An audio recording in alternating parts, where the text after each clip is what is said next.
So in this video, we're going to be discussing the 4 steps to releasing emotions.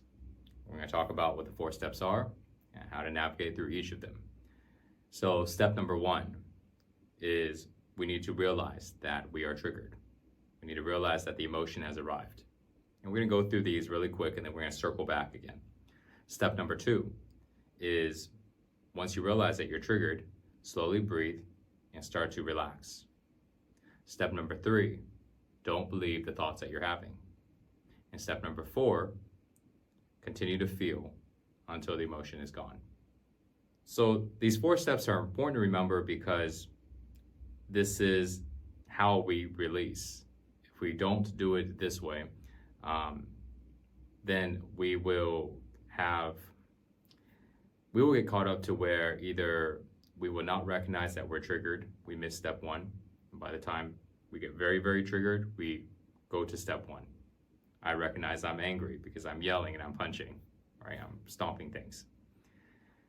Another thing is that if we don't recognize these steps, we may fail in step 2.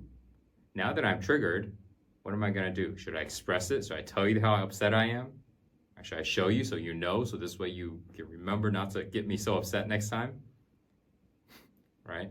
No, that would just create more. Right? We forget that we need to let it go immediately. We also may forget that if we don't know this, then step number 3, don't believe your thoughts. You're going to most likely be engaged in a conversation, in a meeting, in some type of activity when you get triggered. Oftentimes, you're not just sitting there by yourself and you just get upset. A lot of times it's engaging with something. And when this happens, if you are listening to what you're thinking of, you may say something you don't want to say. You may make a decision that isn't good for your life.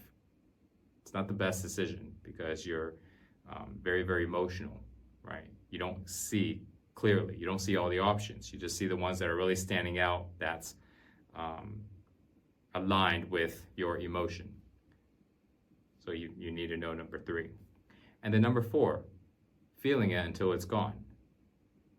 If we don't do that, then we just hold on to it. I personally struggled with this for most of my life until about the age of 32. Until then, I clearly would remember when I would have an argument with my girlfriend, for example. We would have an argument, we'd have a fight at night, and we don't talk to each other, and then we go to bed. Then next morning I wake up, see them, I don't say anything, pretend like they're not there, hurry up and get dressed, go to work. And then I come back home, we have a couple exchange of words, still upset, go to sleep.